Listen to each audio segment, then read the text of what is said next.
Tava ontem conversando com uma amiga, né, que foi aluna, sobre a diferença do que seria a gente ter dó, né, de alguém e o que seria ter compaixão. Pra gente refletir um pouquinho, se a gente parar pra pensar, quando você tem pena, quando você tem dó de alguém, você tira a força dessa pessoa, né? Desse lugar você tá como alguém que é maior e que tem piedade por alguém que tá passando por algo difícil, que aí se torna menor que você. Mas esse sentimento de pena, ele faz, na verdade, você tirar a dignidade da pessoa. Ele não devolve a força dela, né?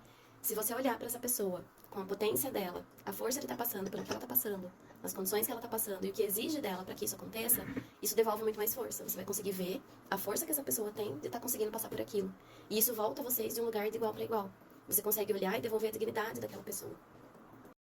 Desse lugar, né, onde a gente consegue olhar o outro de igual, consegue enxergar a potência, não fica com pena, desse lugar, no seu posicionamento, enxergando aquela pessoa de igual, você consegue exercitar a sua compaixão, a empatia e a compaixão, né? Sempre quando eu tô indo trabalhar, perto do Senac, tem algumas pessoas dormindo na rua. E assim, antes de falar pra vocês, isso eu falo pra mim, né? Foi um exercício interno que eu tive que fazer, foi uma mudança de virada de chave, né? De pensar em olhar para as pessoas com mais dignidade, do quanto ter pena delas, tirava a força delas. E sempre que eu passava por ali, eu via essas pessoas dormindo na rua.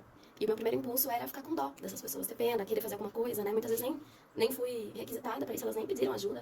Então elas estão bem ali, sustentando o BO delas, né? E eu tinha pena, queria fazer alguma coisa. E aí depois que eu ouvi sobre isso no conceito da sistêmica, né? Eu mudei, assim, foi uma virada de chave na minha cabeça. Toda vez que eu passo por eles, eu honro a força que eles têm. E isso devolve a dignidade pra eles. E aí eu começo a inverter a situação, né? Usar um pouquinho da empatia, às vezes até um pouco de projeção. Começo a me imaginar nessa situação. Como se fosse eu, precisando dormir na rua, né? Não tendo uma cama, não tendo um teto. Nossa, o quanto isso ia exigir de mim.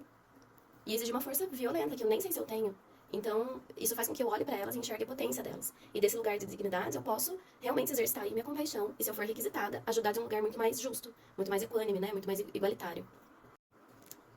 E eu sei que isso é um exercício mesmo. E é um exercício constante, não é uma virada de chave que ela vem e você mudou e eu não vou mais ter pena de ninguém. É um exercício assim, quando eu me percebo olhando pra alguém, principalmente no meu caso, que eu tenho um perfil mais.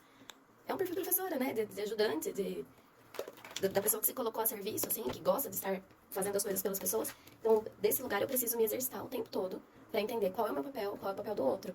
E será que eu tô tendo um olhar de respeito pra essa pessoa? Porque às vezes, no intuito de ajudar, a gente pode muitas vezes tirar a força do outro, né? E se a gente inverter um pouquinho a situação, ninguém gosta de ser olhado com pena, né? Então, se a gente pensar qual a sensação que vem quando alguém olha pra gente desse lugar, com piedade, é muito fácil inverter e entender como é que seria isso pro outro.